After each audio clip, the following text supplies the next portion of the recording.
Hi friends, this is Sanjay Sankhyan and you are watching HP notifications by Sankhyan. दोस्तों, आज मैं polity के एक बहुत ही इंपॉर्टेंट टॉपिक पे बात करने जा रहा हूँ, पार्लियामेंट्री कमेटी।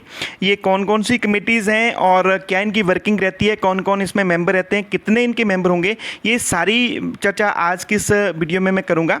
तो देखिए, जितना भी सरकार के पास पैसा है ये लोगों का पैसा है और लोगों की वेलफेयर के लिए अल्टीमेटली यूटिलाइज होना है। तो सरकार और पब्लिक से रिलेटेड कई वेलफेयर के काम हैं, उनको मॉनिटर करने के लिए डिफरेंट कमेटीज़ बनाती है। और ये कमेटीज़ दो टाइप की होती है, एक स्टैंडिंग कमेटी और एक होती है एडॉक कमेटी। स्टैंडिंग कमेटी का मतलब ये है कि जो कमेटी कंटिन्यूसली रहते हैं, सिर्फ इसके मेंबर चेंज हो सकते हैं, बाकी कमेटी जो हम एग्जिस्ट करती रहती हैं। एडॉक कमेटी वो कमेटीज़ होती हैं जो सरकार को ज़रूरत पड़ने पे जो है वो बना सकती है। देखिए, ये जो कमेटीज़ हैं ये सरकार की हेल्प के लिए होती है, मींस पार्लियामेंट की हेल्प के लिए हैं। अल्टीमेटली डिसीजन पार्लियामेंट पे ही लिए जाते हैं। फाइनेंस से रिलेटेड या जो भी कोई इंपॉर्टेंट डिसीजन लेने होते हैं वो पार्लियामेंट में ही लिए जाते हैं। तो वहाँ पे ये कमेटीज़ का मेन वर्किंग रहती है। ये जो आर्टिकल 118 की मैं बात करूं, इसमें बताया गया है कि हाउस ऑफ पार्लियामेंट में make rule for regulating subject to the provision of the constitution its procedure and conduct of its business. Means जो अपने बिजनेस चलाने के लिए हैं, जो वो रूल जो है वो यहाँ पे प्रोसीजर्स बना सकते हैं। कमेटीज़ पे मैंने बात कर दी। अब वैसे तो काफ़ी टाइप की कमेटीज़ हैं, क्योंकि हम यहाँ इम्पॉर्टेंट टॉपिक पे ही बात करूँगा जो फाइनेंस से रिलेटेड है। अल्टीमेटली सरकार मीन्स पार्लियामेंट का एक ऑब्जेक्टिव रहता है कि जो लोगों से पैसा लिए गए प्रॉपर्ली यूटिलाइज हो जाए कि नहीं हुआ है, इसको मॉनिटर करने के लिए सरकार कमेटीज़ बनाती है। ये 3 टाइप की कमेटीज़ होती हैं फाइनेंस कमेटी के अंडर। और कौन कौन सी है, देखिए, finance control is a critical tool for Parliament's authority over the executive. Hence, finance committee are considered to be particularly powerful. The 3 financial committee are the Public Account Committee, the Estimate Committee and Committee on Public Account. Means finance committee जो है उसके अंदर 3 committees बनती है। पहली है estimate committee, दूसरी है public account committee and third one is the committee on public undertaking. चलिए एक एक पे हम चर्चा करते हैं। ये जो एस्टिमेट कमेटी है ये मेनली काम करती है जो भी सरकार में बजट के लिए क्योंकि बजट में कुछ नए वर्क हैं जिनको सरकार ने पैसा देना होता है, तो उनके जो एस्टिमेट आते हैं, क्या वो एस्टिमेट प्रॉपर हैं, ठीक फॉर्मेट पे बने हैं, क्या उनके लिए जो प्रोविज़न रखा गया वो ठीक ढंग से एस्टिमेट बने हैं कि नहीं बने, ये सारा चेक करने के लिए जैसे ही कोई नए काम के लिए एस्टिमेट बनते हैं उसके बाद ये चले जाते हैं इस honourable members of estimate committee के पास। इसमें जनरली 30 मेंबर होते हैं और इनके डिटेल चर्चा के बाद ये अगर कमेटी को लगता है कि सफिशिएंट है तो इसको अप्रूव करके ओके कर देते हैं। अगर इनको लगता है कि एस्टिमेट सही ढंग से नहीं बने तो वो उसको वापस करके नए सिरे से जो वो एस्टिमेट बनाने के लिए डायरेक्ट कर सकते हैं डिपार्टमेंट को। या सरकार को लगता है कि पैसा इसमें बहुत ज़्यादा एस्टिमेट फालतू में बना दिए हैं तो उसको वो चाहें तो उसको रिड्यूस करने के लिए भी डिपार्टमेंट को डायरेक्शन दे सकती है। ये जो एस्टिमेट कमेटी है मैंने बोला कि ये बनती है मेंबर ऑनरेबल एमपीज़ इसके मेंबर होते हैं। अगर पार्लियामेंट की बात करूं, अगर स्टेट की बात करूं तो एमएलएज जो हैं वो इसके मेंबर्स होते हैं। ये सुजेस्ट करती है alternative policy in order to bring out efficiency and economy in the administration. It also examines whether the finance are laid out within the limit of the policy implied in the estimate and also to suggest the form of the estimate. Means क्या ये जो पैसा as per provision इनको new works के लिए allocate हो रहा है कि नहीं। इस कमेटी में जो मैक्सिमम मेंबर होते हैं वो 30 होते हैं, मीन्स 30 होते हैं। और ये सारे के सारे जो मेंबर होंगे ये सिर्फ लोकसभा के होते हैं, इसमें राज्यसभा का कोई भी मेंबर नहीं होता है। अगर मैं सेंट्रल लेवल की बात करूँ और स्टेट की बात करूँ तो ये इसमें जो मेंबर्स होते हैं वो होते हैं एमएलएज। फिर इसमें जो चेयरमैन होते हैं वो लोकसभा के स्पीकर द्वारा इसको नॉमिनेट किए जाते हैं। और अगर स्टेट की बात करूं तो जो लेजिस्लेचर के जो चेयरमैन हैं वो जो है इसको नॉमिनेट करते हैं। एस्टिमेट कमेटी का जो टर्म है दैट इज़ 1 ईयर, 1 साल के लिए बनती है। इसमें एक चीज़ जो ध्यान रखने वाली है कि अगर मिनिस्टर्स जो हैं वो इस कमेटी के मेंबर नहीं होते, अगर मान लो कोई मिनिस्टर कोई एमएलए या एमपी जो इस कमेटी के मेंबर हैं बाद में या मिनिस्टर बन जाते हैं, तो जिस दिन वो मिनिस्टर बने उसी दिन से वो इस कमेटी के जो मेंबर बनने से सीज हो जाते हैं। और इसमें एक बात मैंने बता दी कि ये जो एस्टिमेट कमेटी में कोई भी राज्यसभा से मेंबर नहीं होते।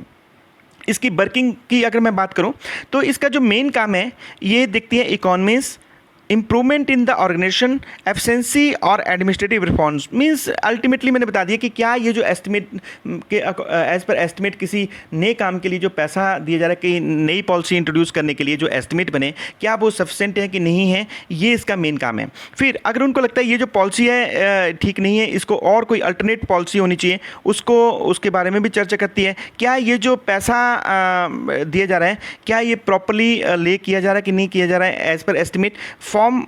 फिर उसके बाद ये चेक कर सकती है कि क्या ये जो एस्टिमेट बनाए जा रहे हैं एज़ पर जो फॉर्म प्रिस्क्राइब हैं उसके एज़ पर फॉर्म दिए जा रहे हैं कि नहीं, ये कौन सा फॉर्म होगा, ये भी सारे का सारा ये डिसाइड करती है एस्टिमेट कमेटी। तो दूसरी मैं कमेटी की बात करूँगा, public account committee. Public account committee is also important committee of the parliament.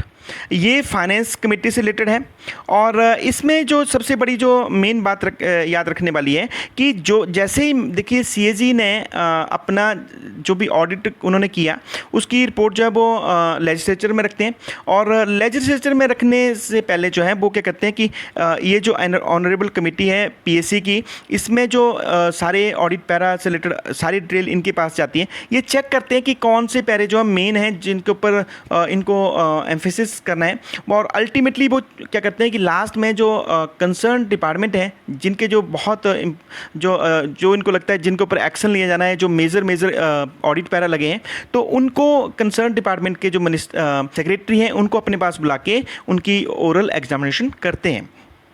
तो ये था देखिए इसमें जो इनका मेन काम है, it serves as check on the government specially with respect to this expenditure bill. जो एक्सपेंचर बिल हुआ उसके ऊपर चेक रखते हैं और इसका मैंने बात कर दी कि जो भी सीएजी ने रिपोर्ट रखी है उसको एग्जामिन करते हैं और जो ऑडिट हुआ है उनको एग्जामिन करते हैं और इसका कोई भी मेंबर जो है वो मिनिस्टर नहीं हो सकते, ये बात हो गई है।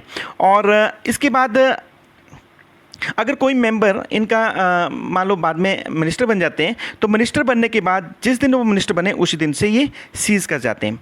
इसमें पब्लिक अकाउंट कमेटी ये देखती है कि क्या ये जो पार्लियामेंट ने पैसा दिया था प्रॉपर्ली यूटिलाइज हुआ कि नहीं हुआ है। उसके बाद इसमें जो 20 मेंबर होते हैं पीएससी में, 20 मेंबर इसमें से 15 जो होते हैं लोकसभा से और 7 जो हैं वो हो सकते हैं राज्यसभा से। मैक्सिमम जो इसमें मेंबर हो सकते हैं 22। और ये जो मेंबर चुने जाते हैं 1 साल के लिए। और इसमें जो चेयरमैन होता है पीएससी में जनरली जो लीडर जो अपोजिशन का जो कोई भी एमपी होंगे या अपोजिशन के जो एमएलए हैं वो इसमें जो पीएससी कमेटी के चेयरमैन होते हैं। इनका वर्किंग, इनकी जो स्कोप है, function of the PSC is to examine, जो सीएजी ने ऑडिट रिपोर्ट पार्लियामेंट में ले करनी है उसके ये चेक करते हैं कि क्या ये जो ऑब्जर्वेशन है सीएजी ने लगाई है कौन कौन सी हैं, उसको प्रॉपर्ली चेक करते हैं। और मैंने बोला कि बाद में ये डिपार्टमेंट के जो सेक्रेटरीज हैं उनको अपने पास बुला के उनका ओरल एग्जामिनेशन भी करते हैं। और ओरल एग्जामिनेशन में उनसे क्वेश्चन पूछ के उनको चेक करते हैं कि क्यों ये जो ऑडिट पैरे लगे हैं क्यों प्रॉपर्ली जो सरकार की एज पर डायरेक्शन ये पैसा यूटिलाइज नहीं हुआ है। After holding deliberation and taking notes of the time available in to its disposal, the committee selects the most important paragraphs from the audit report for detailed examination and submit the report to the House on them. ये जो committee है, अब तीसरी मैं committee की बात करूँगा, committee on public undertaking. Public undertaking की जो कमेटी होती है मीन्स जो पब्लिक सेक्टर यूनिट्स हैं उनको उनकी वर्किंग और उनको जो पैसे को प्रॉपर्ली चेक करने के लिए भी एक कमेटी बनी है जिसका नाम है पब्लिक अंडरटेकिंग कमेटी। इसमें भी जो ये committee generally selected members of parliament means MPs होंगे सेंटर में और स्टेट में होंगे MLA for the purpose of examining the report and accounts of the public sectors. The committee consist of 22 members. इसमें 15 जो है वो लोकसभा के हो सकते हैं और 7 जो है वो राज्यसभा के मेंबर हो सकते हैं। उसके बाद द कमेटी 1 साल के लिए इलेक्ट की जाती है और चेयरमैन जो है वो लोकसभा के स्पीकर के द्वारा अपॉइंट किए जाते हैं। इसमें मैंने बोला कि ये जो कमेटी का टर्म है 1 ईयर है और मिनिस्टर इसमें एलिजिबल नहीं है। अगर कोई मिनिस्टर इसमें बाद में मिनिस्टर बन जाता है इस कमेटी के मेंबर, तो उस दिन जिस दिन से मेंबर बनते हैं, जिस दिन से मिनिस्टर बनते हैं उस दिन से ये सीज हो जाते हैं। स्कोप, ये रिपोर्ट ये एग्जामिन करती है report and accounts of the public undertaking specify in the 4th schedule of the rule of procedure and conduct of the business of Lok Sabha. और ये एग्जामिन करती है रिपोर्ट किसकी, जो CAG ने इनका ऑडिट किए होते हैं उसकी रिपोर्ट को एग्जामिन करती हैं। To examine the in the context of the autonomy and absence of the public undertaking, whether the affair of the public undertaking are being managed in accordance with the sound business principle and prudent commercial practices। तो इसमें ये आप 3 type की committees समझ गए। इसमें जो केवल अगर मान लो कंप्यूटर बेस्ड टेस्ट में इस तरह क्वेश्चन पूछा जा सकता है कि which one is the largest finance committee, तो ये जो एस्टिमेट कमेटी है ये लार्जेस्ट है इन साइज। और PSC is the oldest, means ये 1921 से एग्जिस्ट है। और इसमें केवल ये क्वेश्चन पूछा जा सकता है कि on which finance committee the member of opposition is the chairperson। तो जनरली जो PSC है उसमें जो अपोजिशन का जो मेंबर है वो इसमें चेयरपर्सन होता है। इसी तरह की वीडियो मैं आपके साथ और डिस्कस